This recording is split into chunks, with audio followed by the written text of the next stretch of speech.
Sacca, truth of suffering. In the Dhammacakkappavattana Sutta, Buddha expounded the Dukkha Sacca as Sankhittena Pinjupadane Khanda Dukkha. In short, the 5 groups of clinging are sufferings. All the 5 groups of clinging are regarded by the noble ones as really terrible suffering. Buddha has said in conclusion of the definitions of the truth of suffering, the 5 groups of clinging, otherwise called Namarupa. Recording in progress. Psychophysical phenomena which could cause attachment as I, it is mine, it is permanent, it is blissful, self-ego. These Namarupa are just dreadful suffering. The 5 groups of clinging, Upadana Khanda. So we need to understand Upadana and Upadana Khanda. What are the difference? Upadana means tenaciously clinging or grasping. There are 4 types of Upadana.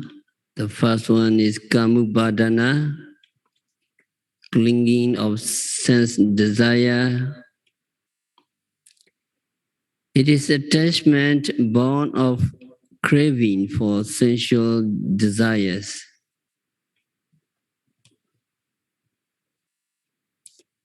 These upadana are really terrible. So why we practice vipassana meditation? We practice vipassana meditation to get rid of that upadana, clinging. And second upadana is detupadana, grasping of false view. It is the attachment to the view that there's no karma, there's no result of karma, and there's no afterlife, there's no Supreme Buddha, there's no Arhat. So these all are wrong views, all other wrong views.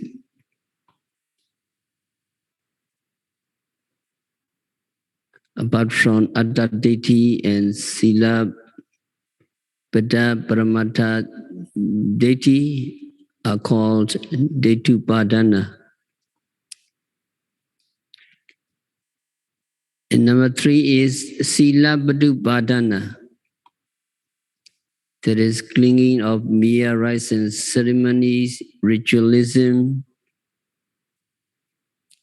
It is the practice of certain rituals or ceremonies which have nothing to do with understanding of the 4 noble truths, nor development of Eightfold Path. With the belief that they will lead to release from suffering of samsara, wrongs of rebirth, and they will lead to permanent peace, they will lead to free from aging, sickness, and death. So it is a brand of Micca Deity, holding what is wrong as right.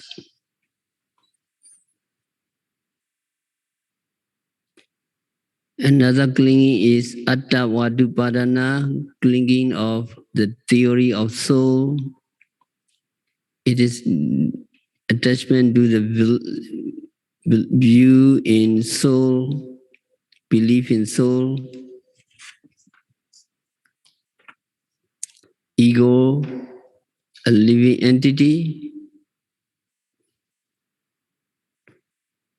It is the same as wrong view of personality, belief, Sacca deity, and Atta deity, self. So of the four types of clinging, kamupadana, clinging to sensual desire, craving for them. The remaining are all various kinds of wrong views. So we can summarize two kinds of clinging, tanha and deity. Craving for sense desire, tanha, and wrong view, deity. So there are two kinds of attachment, upadana. One arising out of desire for pleasurable senses, another one, the other because of wrong views. The objects of such attachment, upadana, consists of the aggregates of rupa and the aggregates of nama, and are known as upadana kanda.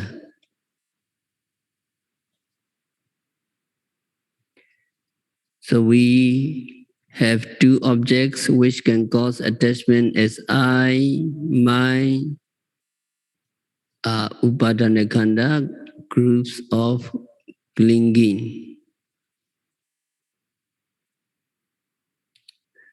So the attachment as I is atta deity, the wrong view of self.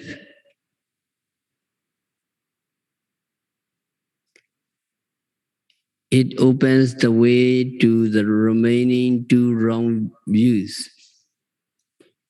When attachment arises out of desire, the objects of desire, which may not even belong to one, are grasped as if they are one's own. The Pali text describes how the desire leads to the possessive grasping in these words, itamama, this is mine.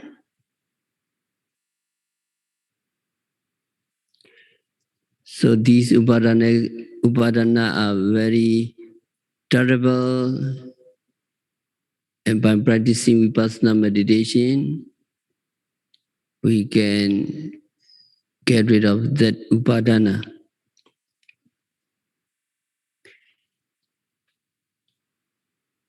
And what is upadana kanda? The aggregates of nama-rupa, the aggregates of mind and matter, which can cause attachment through wrong belief as self, living entity, or possessive clinging as mine, are called upadanakanda, clinging aggregates of clinging.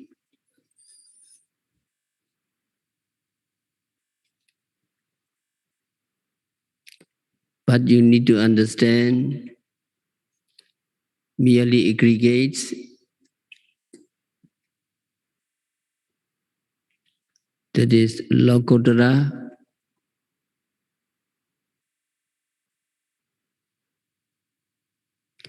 the mental aggregates which cannot give rise to clinging through desire or wrong view are called just kanda, just aggregates, and not upadana kanda, aggregates of grasping. So what are these? Such mental aggregates are Lokottara, supramundane feeling, supramundane perception, supramundane volitional activities, and supramundane consciousness of the four pattern fruition. So they constitute merely aggregates of feeling, merely aggregates of perception, merely aggregates of formation, and merely aggregates of consciousness, and they are not classed as upadana aggregates of clinging.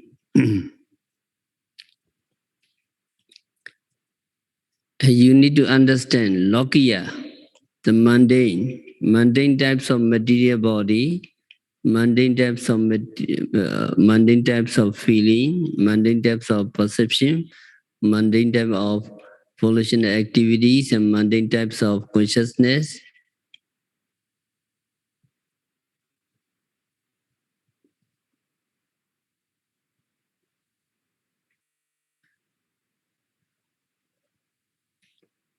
The aggregates which incite attachment, and they are called aggregates of clinging. They are Rupa, Vedana, Sanya, Sankara, and Vijnana. They are Lokiya, mundane. If the yogi not attain jhana, the mundane aggregates of Rupa and Nama are material bodies and Kamavachara Chitta and Chaitasika, which become manifest at the six sense doors of the yogi. If the yogi do not attain jhana, every time he see, hear, smell, taste, touch, or thinks. If the yogi attain jhana, Rupa Vachara and Arupa Vachara jhana citta also become manifest at the mind doors in addition to these aggregates. So all these five groups of clinging are truth or suffering, which form suitable objects for vipassana meditation. So Buddha described them as Dhamma, which should be understood exactly and rightly through vipassana insight knowledge, through knowledge of the path. So these Dhamma are called Parinyaya Dhamma, Dhamma which should be understood correctly. Here we must firmly believe that these Nama Rupa groups of clinging should be personally realized as the real truth of suffering, Dukkha Sacca. To realize the real truth of suffering,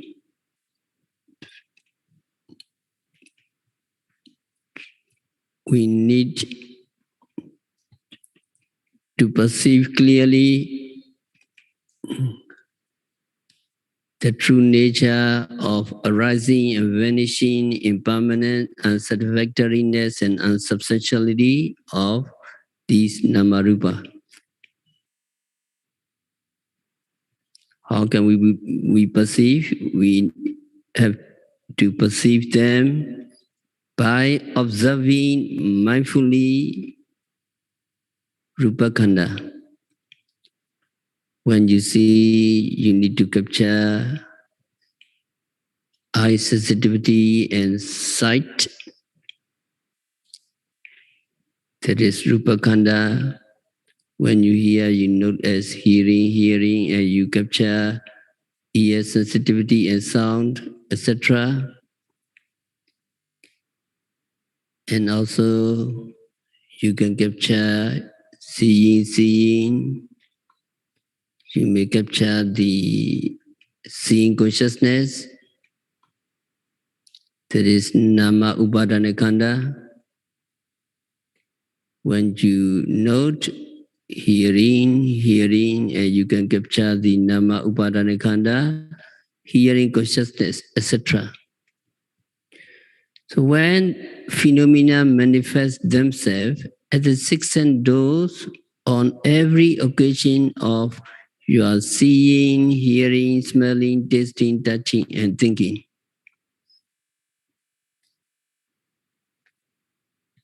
So it is a matter of gratification that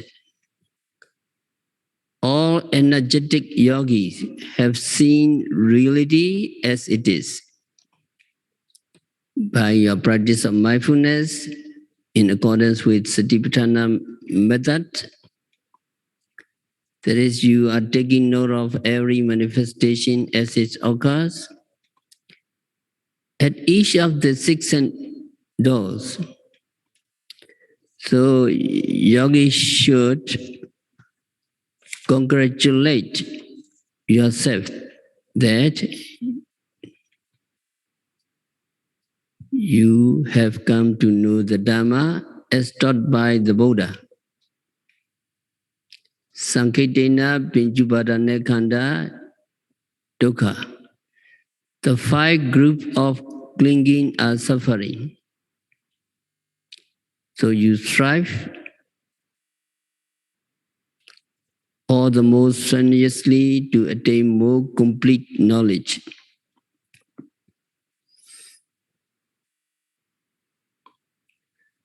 So we need to remember 12 types of dukkha sacca, truth of suffering. Number 1, jati. New becoming is suffering. Jara, aging is suffering. Marana, death is also suffering. Sacca, sorrow is suffering. Pre-deva, lamentation is suffering. Dukkha, physical pain is suffering.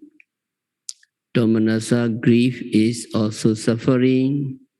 Upayasa, despair is also suffering.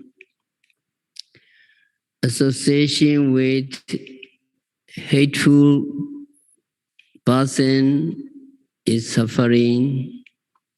Separation from loved one is also suffering. And number 11, it is futile to wish for freedom from aging, sickness, and death, and all kinds of suffering without developing the Eightfold Path, right understanding, right thinking, right speech, etc. That wish will never be fulfilled. So wishing to get something which is unattainable is also suffering. So in the mundane world, also to hanker after what is not attainable is also suffering. To summarize, the 11 types of suffering, the 5 aggregates which can incite attachment as I, mine, is really truth of suffering, dukkha sacca. So we all have fairly fully dealt with definitions and enumerations of dukkha sacca, truth of suffering. And we have taken some time over it. So all the yogis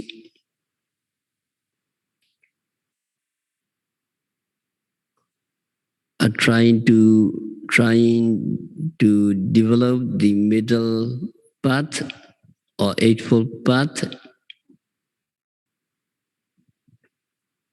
All the yogis are contemplating on the 5 groups of grasping.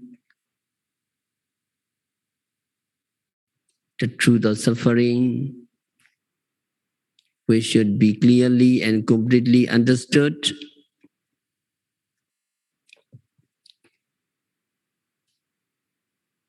And by practicing this Noble Eightfold Path, yogi can attain and realize Nibbana, the end of suffering.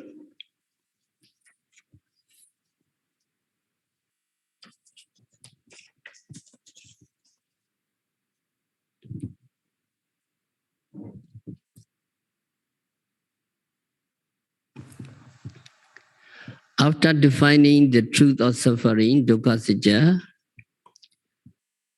which Buddha had personally discovered by penetrative insight knowledge, he went on giving the definition of the truth of origin of suffering, Samudaya Sacca.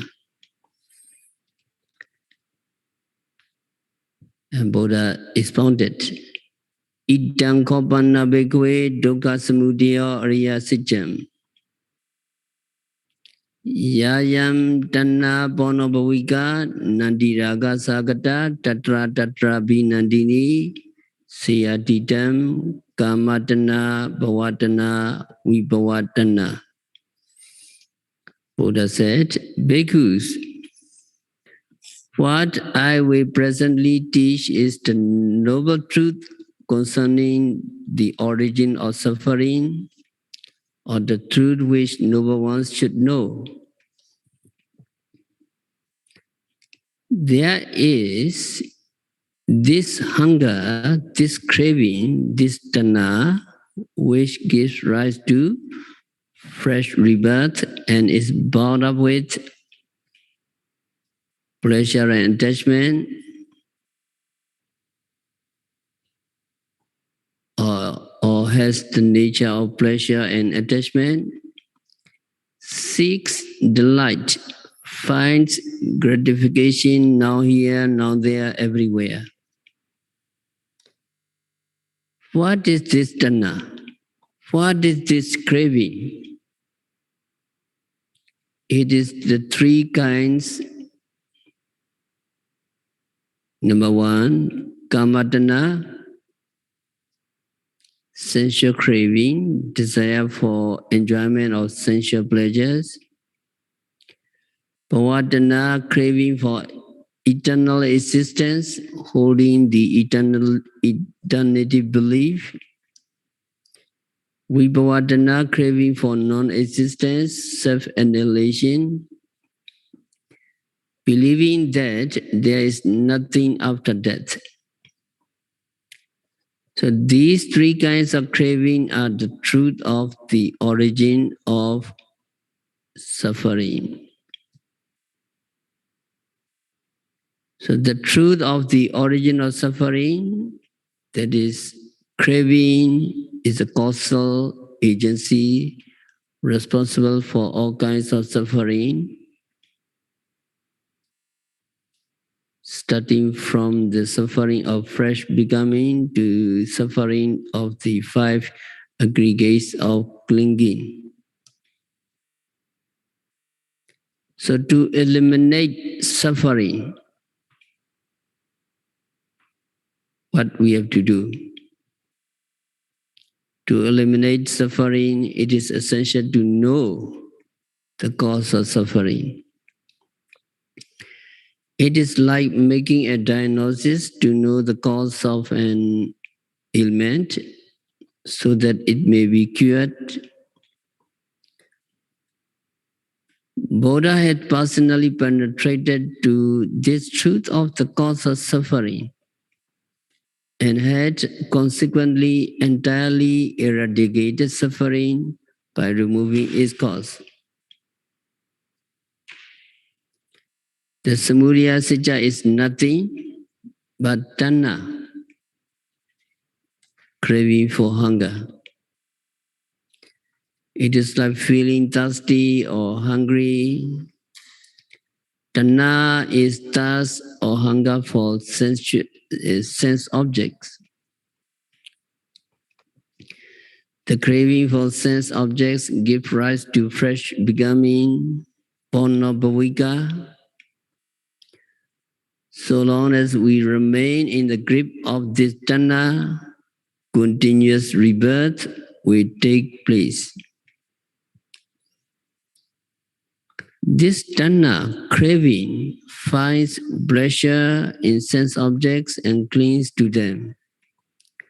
It is like oil or dye solution remains absorbed on any surface it happens to come into contact. Tanha is delighted with seemingly pleasant sense objects and holds onto them tenaciously. This tanha craving finds gratification here, there, everywhere. There is never any boredom or monotony in the pursuit of pleasure. Any seemingly pleasurable sense object, wherever it presents itself, gives delight.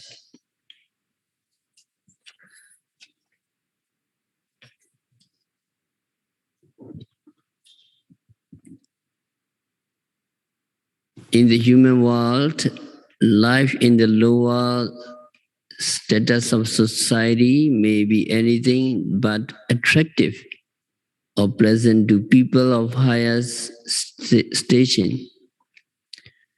Unfortunately, there are people who are born into poor circumstances, stay enjoying their lives wherever they may be. In the same way, to the human mind, animal life is unpleasurable, repulsive, horrible. To assume the physical body of a snake or an insect, to become an animal, is an abominable thought for a human being. Yet, if to be reborn a place in an animal world, a being is quite pleased with its physical body and finds delight in its life. Why is this? It is because of the nature of craving, which finds gratification in every existence, in every sense object, wherever it may be. So Buddha had described tanha, craving, as finding pleasure here, there, in every existence, in every sense object. So this way well illustrated by the story of Sampaya Nagaki. This story will be clear.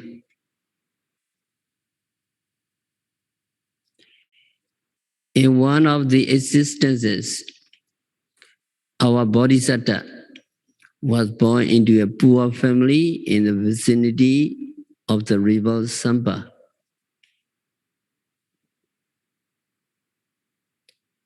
One day he saw the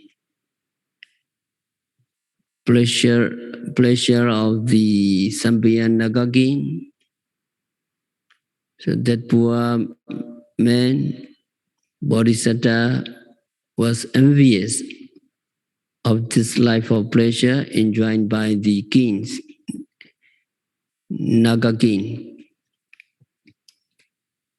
And Bodhisattva engaged himself in the good deeds of giving charity and observing moral precepts.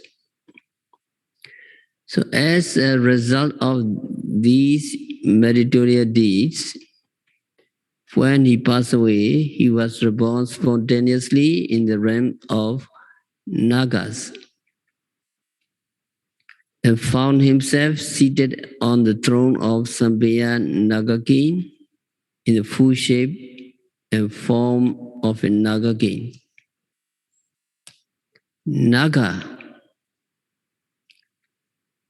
Naga is a species of snake. To be reborn as a snake from the human existence is really frightful and abominable. So Bodhisattva looked at his repulsive, horrible new form, and he reflected in this way. As a result of my meritorious deeds of charity and observance of moral precepts, I could have been reborn in any of the 6 celestial realms, but because I had wished for the pleasure of the Naga king, I am reborn into the world of reptiles.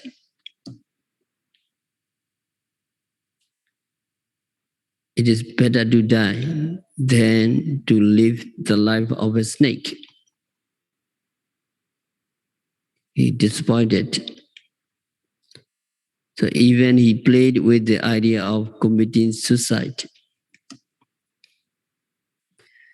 So at that time, a young Naga female by the name of Sumana gave signal to other young Naga females to commence entertaining their new king. The young Naga females assumed the appearance of beautiful devis and goddesses, and they started singing and dancing and playing various musical instruments. Seeing the beautiful goddesses entertaining him with song, dance, and music, the Sambian Naga king imagined his Naga abode to be the palace of the kings of gods. And he felt very pleased. He also took on the appearance of a god himself and joined the female Nagas in their revelry with much delight.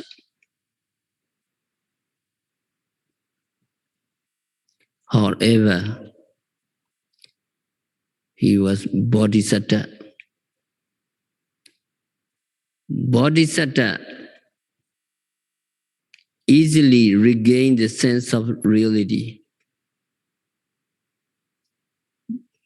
They could pick up the sense of reality.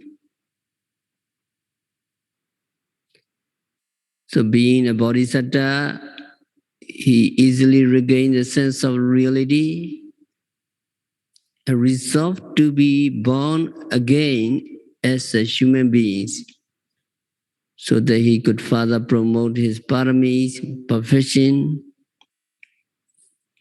the virtuous qualities of almsgiving, keeping precepts, etc.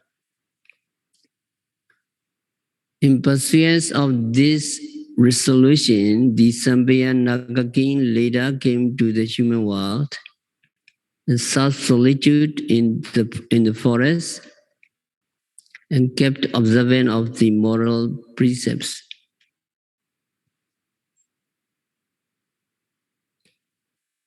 So the point we wish to make in this story of Sambiya Naga king is that from the human points of view, the body of a reptile is horrible, repulsive.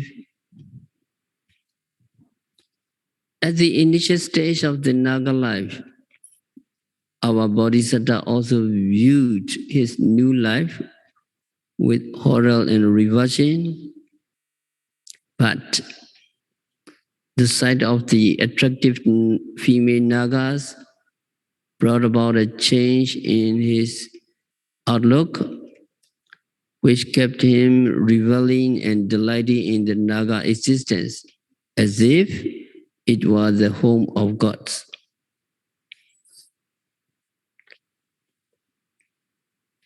It is Tanna, craving, which seeks the light here, there, everywhere. Rebirth take place that made the Bodhisattva enjoy his Naga life after the initial revulsion. And there was also the wish he had made while he was a pure man in the human world for the pleasurable life of a Naga king. The wish or craving was also Tanna, which landed him in the realms of the Nagas in accordance with the words of the Buddha, Ponobhavika. Tanna craving gives rise to new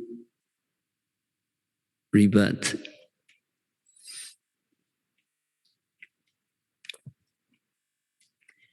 Another story is story of Queen Upari. It is very interesting story. Queen Upari was the chief queen of the king Asaka. King Asaka ruled over the country of Kasi as his capital Patali in India.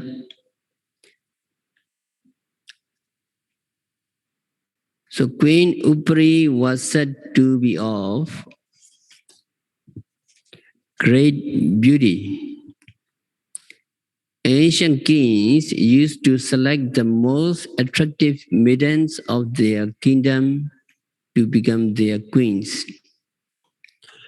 Consequently, all their queens were noted for their charm and loveliness. Queen Upri was outstanding amongst them because of her raving beauty and enchantment.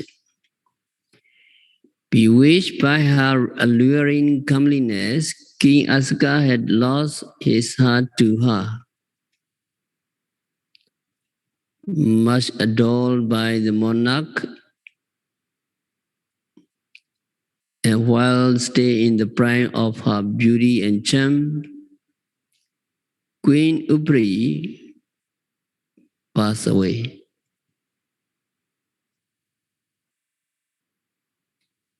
When the person died, where he or she goes,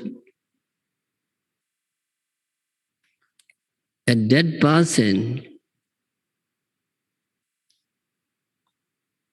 has to be reborn as conditioned by good or bad karma, the previous evolutionary activities.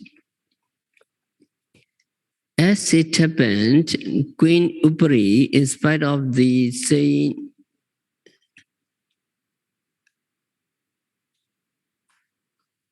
she was reborn as a lowly beetles. With the passing away of his adored queen, King Asaka was consumed by fiercely burning fires of sorrow and lamentation. So King Asaka caused the corpse of the queen embalmed in oil to be placed in a glass coffin and kept underneath his bedstead. Overwhelmed by grief, King Asaka lay on the bed without food or sleep, wailing, mourning over the loss of his beloved Queen Upari. The royal relatives and his wise minister tried to console him and gave his solace by reminding him of the nature of impermanence and conditionality of life, but all to no avail. The corpse in the coffin was embalmed in oil. It would remain well preserved, just like being treated with chemical preservatives of modern times. The Queen Upri would therefore appear to the king as if she was lying sleeping in the coffin. The size of the corpse of the Queen Upri acted like fuel to his burning sorrows and lamentation, which continued to consume the king for 7 days. At that time, our Bodhisattva was a hermit endowed with abhinya, supernormal jhanic power, living in the forest of the Himalaya. So the Bodhisattva, the hermit, happened to scan the whole world using his abhinya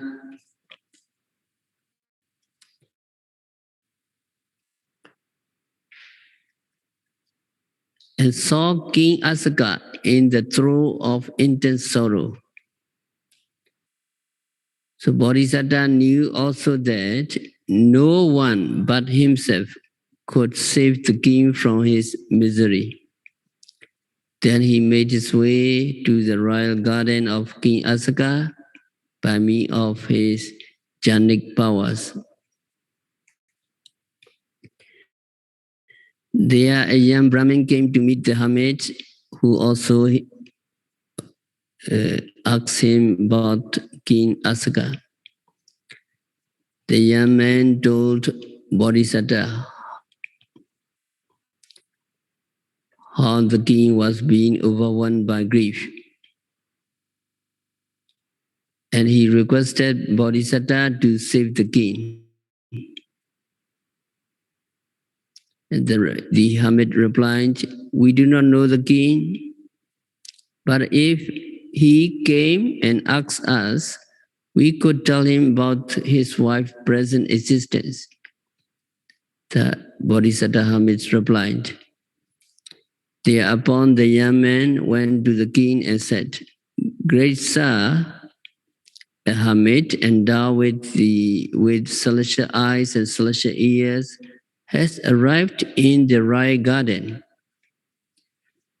The hermit claims he could show the present existence of your departed queen, Upri.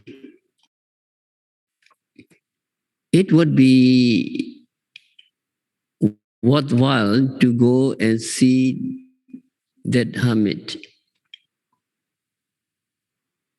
The young man said to the king. Upon hearing this, the king immediately took off for the royal garden in a carriage. On arrival, the king paid respectful homage to the hermit and addressed him. "Reverend sir, it is true that you claim to know the present existence of my queen Upri?" The king said to the hermit, and the hermit admitted his claim. Then the king wanted to know where my queen Upri was reborn.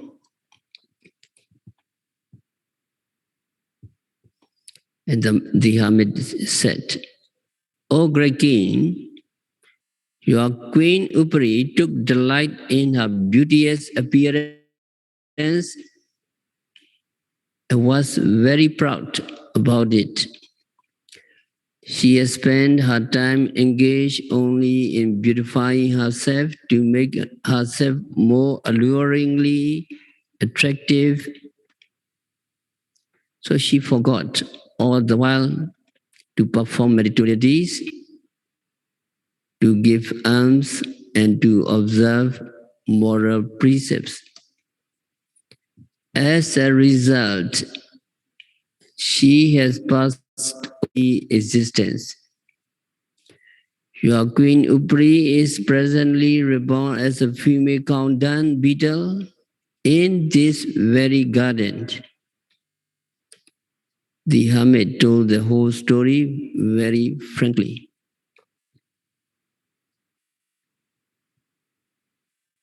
So we need to understand.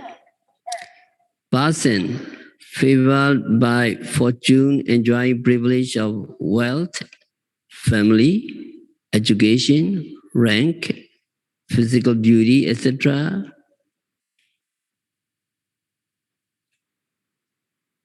are to be proud in their dealings with others, shrouded in their own pride and self-esteem. They become neglectful in their performance of meritorious deeds.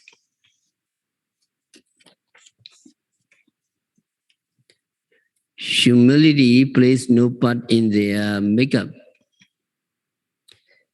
So Buddha had taught in this Chulakama Vibhanga Sutta that such vain, glorious, arrogant person are liable to land up in lowly, inferior rebirths. On the other hand, humble person who show humility and pay reverential respect to those deserving of homage will be reborn in noble families. Queen Upri was extremely beautiful, and being a chief queen of the ruling monarch was of very high status in life. She had her head turned by these excellent qualities and looked down with contempt on those she should have shown her respect.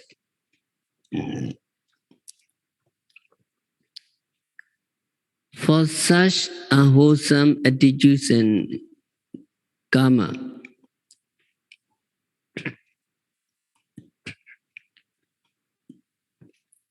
it may be presumed she was reborn a lowly female countdown beetle.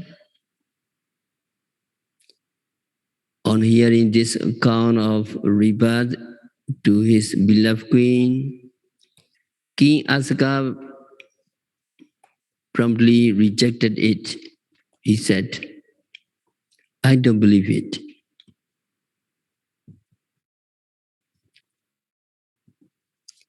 Then Hamid replied, I can show you the female beetle and make her talk too. The king replied, all right, please do and make her talk. So the hermit, using his supernatural power of Abhenya, made a vow for both the male and female beetles to make their appearance before the king.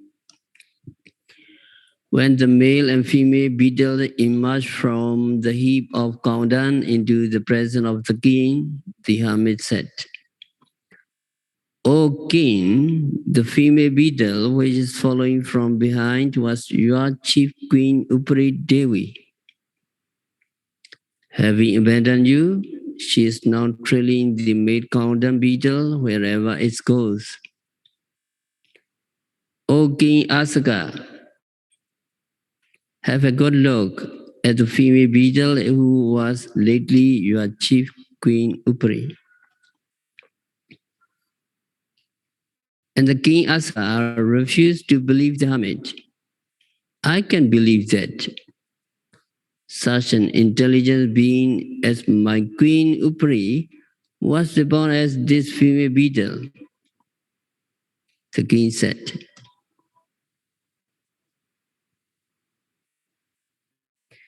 True, for those who do not quite believe in the laws of karma and its resultant effect, who do not understand the principle of conditionality or causal relationship,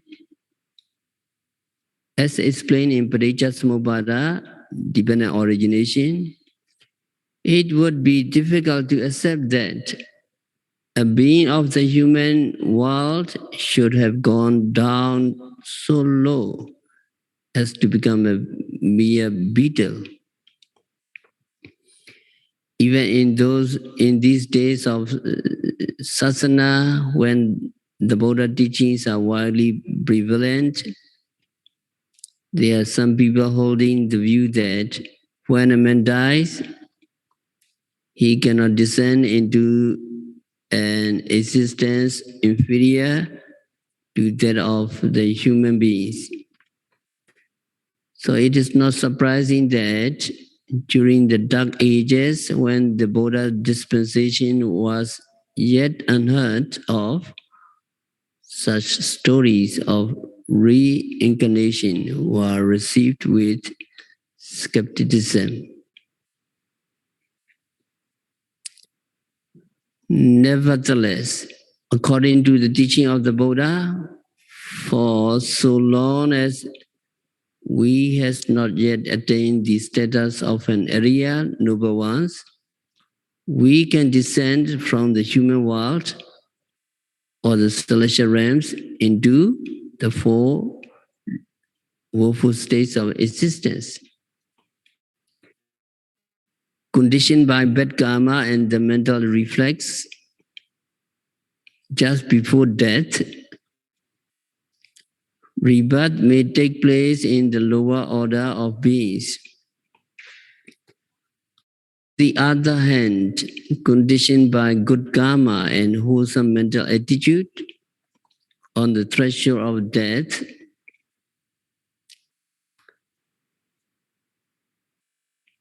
ascent may be made from an inferior sphere of existence into the higher realms of humans and celestial beings.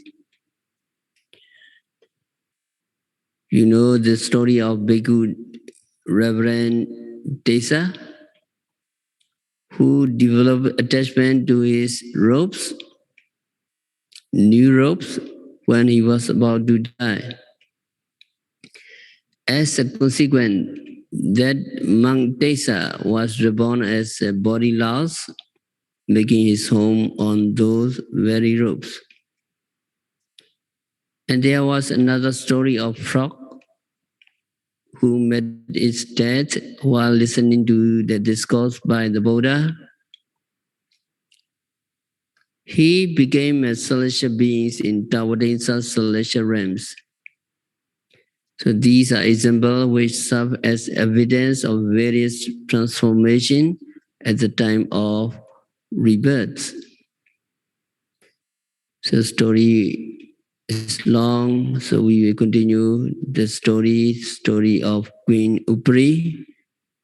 This time we have to stop our discourse for today. By practicing vipassana meditation, by observing every phenomena occurring at the six senses, may you understand the truth of suffering, may you eradicate the origin of suffering, may you develop the Megasija, the truth of the path leading to the cessation of suffering. May you attain Nibbana, the cessation of all suffering. May you realize the real peace in the very near future. Sadhu, sadhu.